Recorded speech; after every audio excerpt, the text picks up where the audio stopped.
आलोक, मैंने वंशिका को तुम्हारे शादी वाले दिन ही सारी हकीकत बता दी थी। जिस तरह तुम सब कुछ जानकार भी अनजान बन किरदार निभा रहे थे, ठीक उसी तरह वंशिका भी अपना किरदार निभा रही थी।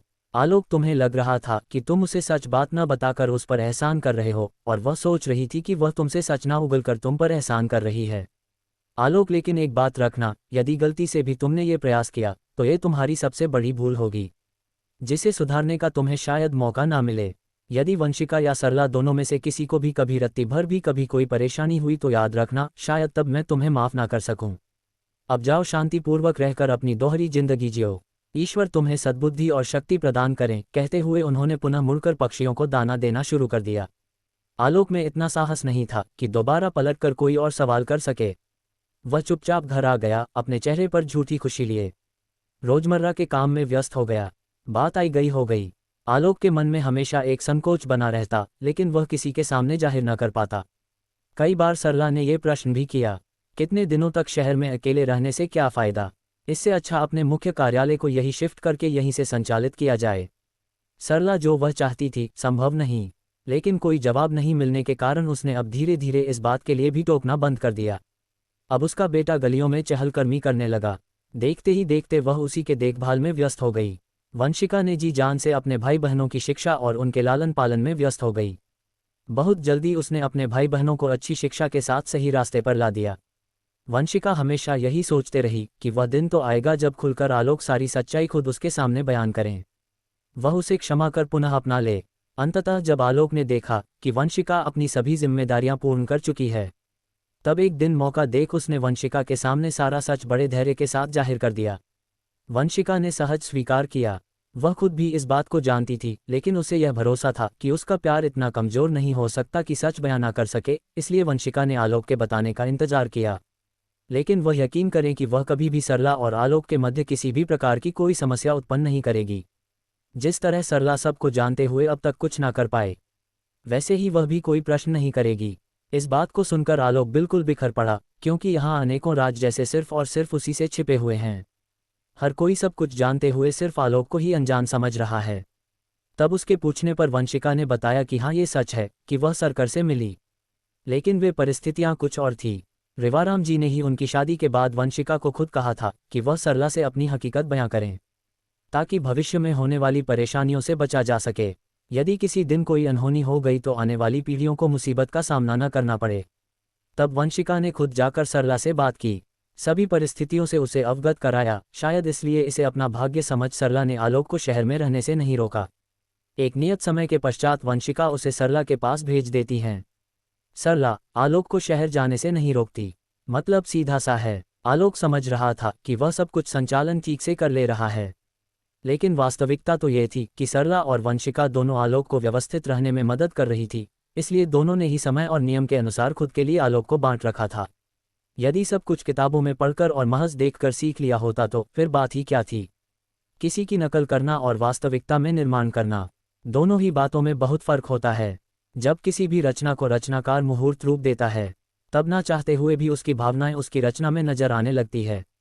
इसलिए सिर्फ और सिर्फ भारतीय संस्कृति में किसी भी नवनिर्माण के लिए एक विशेष विधि बताई गई है, जिसे पूर्ण करने के पश्चात रचनाकार का हृदय परिवर्तन होना और उसमें सकारात्मकता का संचार होना लगभग माना गया है।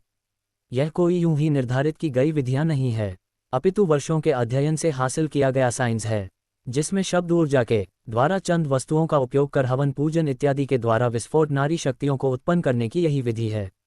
खैर, जो भी हो, जैसा कि तुम बता रहे हो कि घरौंदा एक विशेष रचना में बंधा हुआ है, जहां पक्षी अलग अलग खानों में स्वच्छंद रूप से निवास करते हैं।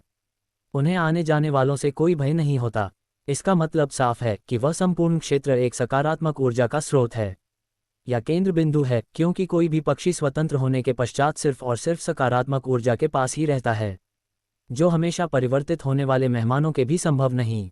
जैसा कि तुम बताते हो कि उस जगह पर दूर से दूर लोग सिर्फ स्टे होम के नाम पर आकर काफ़ी दिन रहते हैं, तो निश्चित तौर पर तुम्हें उनकी फीडबैक रिपोर्ट जरूर पढ़ना चाहिए था। तब शायद तुम्हें और भी गहराई में जाकर घरौंदे का मूल रहस्य मालूम पड़ता। मैं तो कहता हूँ कि अवश्य ही वह पक्षियों का घरौंदा किसी अलग ही प्रकार के मंदिर की संरचना को ध्यान में रखकर बनाया है। ये तय है कि इतने लंबे समय तक व्यक्तियों का लौट कर आना और पुनः अपने काम में लौट जाना, ये तो पक्षियों की तरह व्यवहार हुआ। इसका मतलब साफ है कि उस जगह का नाम पक्षियों का घरौंदा नहीं कुछ और होना चाहिए, क्योंकि वहां आने वाले व्यक्ति जो लौटकर आ रहे हैं पक्षियों की तरह कुछ समय के लिए आकर वहां अपने आप को चार्ज करते, फिर काम में लौट जाते। मेरे विचार से तुम्हें अध्ययन करना चाहिए, ठीक बिल्कुल वैसे ही संरचना बनाने से पूर्व। ऐसा मैं मानता हूँ। यदि यकीन ना हो तो एक बार जैसा कि मैंने तुमसे सुना, ठीक एक बार फिर तुम्हारे मित्र सुधाकर का जीवन चरित्र फिर से अध्ययन करना चाहिए, लेकिन उसके लिए तुम्हें फिर लौटकर एक बार उसी जगह जाना होगा जहां से तुमने अध्ययन की शुरुआत हुई थी। कहते हुए रिवाराम जी ने एक सलाहकार की तरह आलोक को अपनी सलाह दी। मुझे ऐसा लगता है कि वह अवश्य ही वह समुद्र विज्ञान का ज्ञाता है जो अपने आप में असीम शक्तियां समाये हुए हैं। तुम्हें पता है आलोक, समुद्र की लहरें उससे उठकर छूकर आने वाली हवाएं और उसके जल की वाष्प जिससे बादल बनते हैं, सब कुछ हमारे जीवन का आधार है। इस प्रकृति का संतुलन उस समुद्र से ही है। ऐसा कहा जाता है कि जिन पर समुद्र की कृपा प्राप्त हो वे उसकी रेत को स्वर्ण में परिवर्तित करने में सक्षम होते हैं। एक साधारण से दिखने वाला शंख मात्र अपनी ध्वनि से या स्पर्श मात्र से पदार्थ के गुणों में परिवर्तन कर देता है। शायद तुम्हें नहीं पता, और मुझे लगता है जैसा कि मैंने अपने अध्ययन में जितना पढ़ा और बुजुर्गों से शास्त्रों को पढ़ा है, उस व्यक्ति ने क्षीर सागर के दर्शन किए जो उस समय नजर आता है जो स्वयं आकाशगंगा समुद्र के आकर्षण में इस धरा पर उतरती है।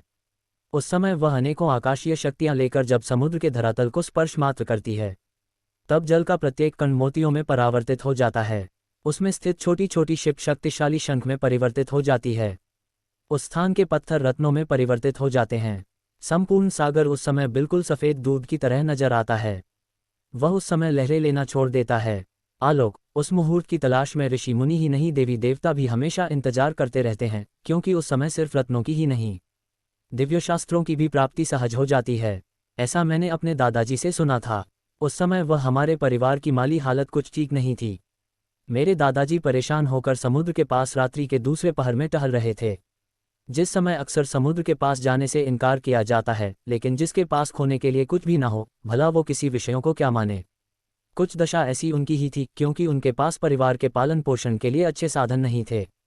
समाज उन्हें पूरी तरह से ठुकरा चुके थे। उनके अपने भाइयों ने उन्हें नकारा सिद्ध करने में कोई कसर नहीं छोड़ी। फिर परेशान होकर शायद उस दिन अपना अस्तित्व समाप्त करने के उद्देश्य समुद्र के पास गए होंगे। मुझे ऐसा लगता है, लेकिन वह इतने कमजोर न थे।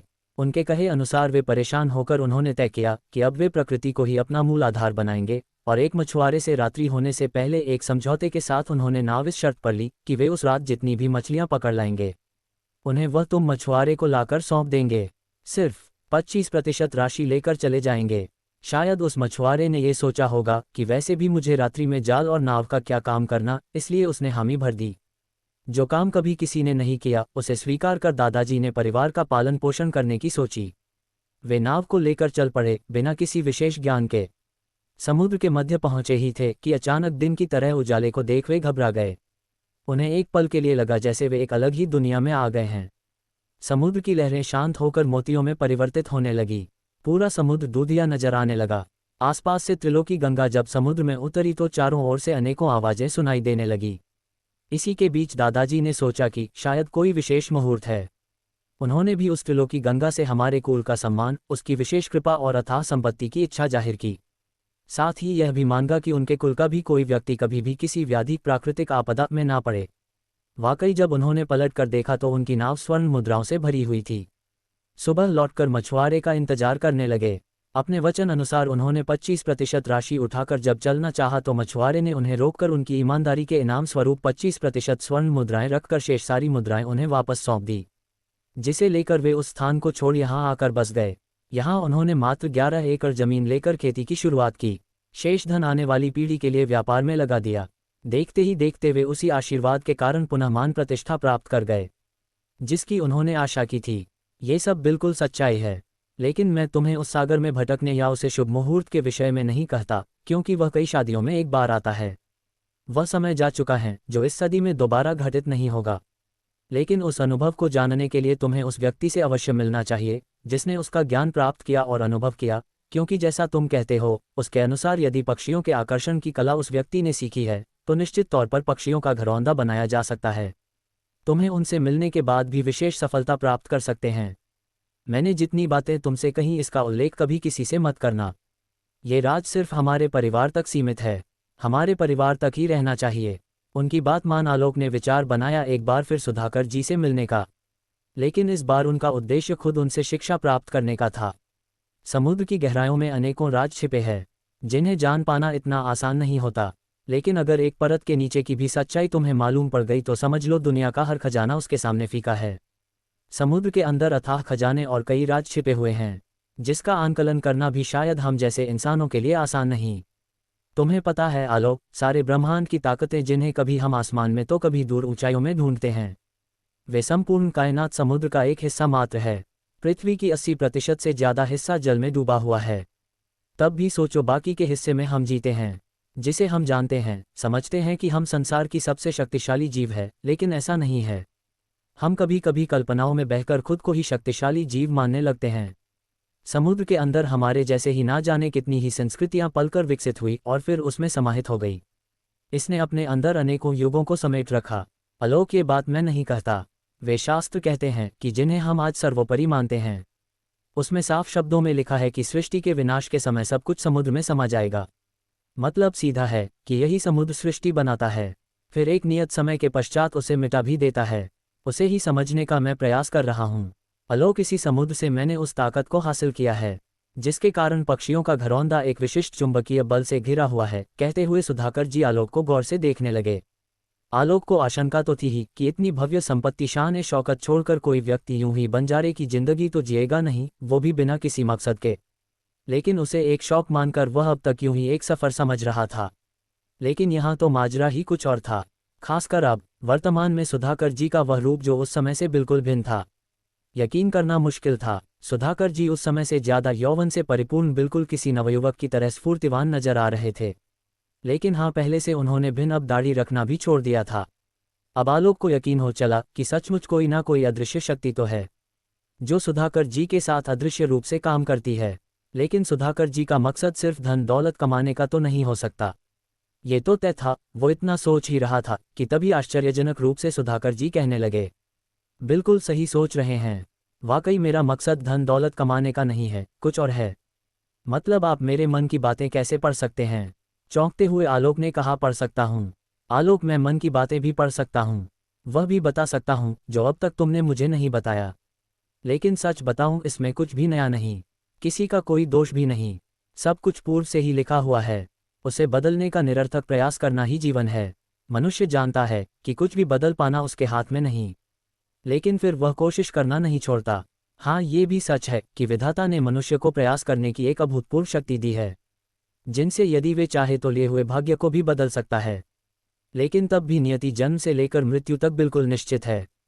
आपका प्रयास बड़े दर्द को छोड़ा और आपके दुष्कर्म छोटे दर्द को बड़ा अवश्य कर सकते हैं। कहानी अभी जारी है, इसका अगला भाग जल्द ही अपलोड करेंगे। जब तक आप कहानी के साथ बने रहे, धन्यवाद।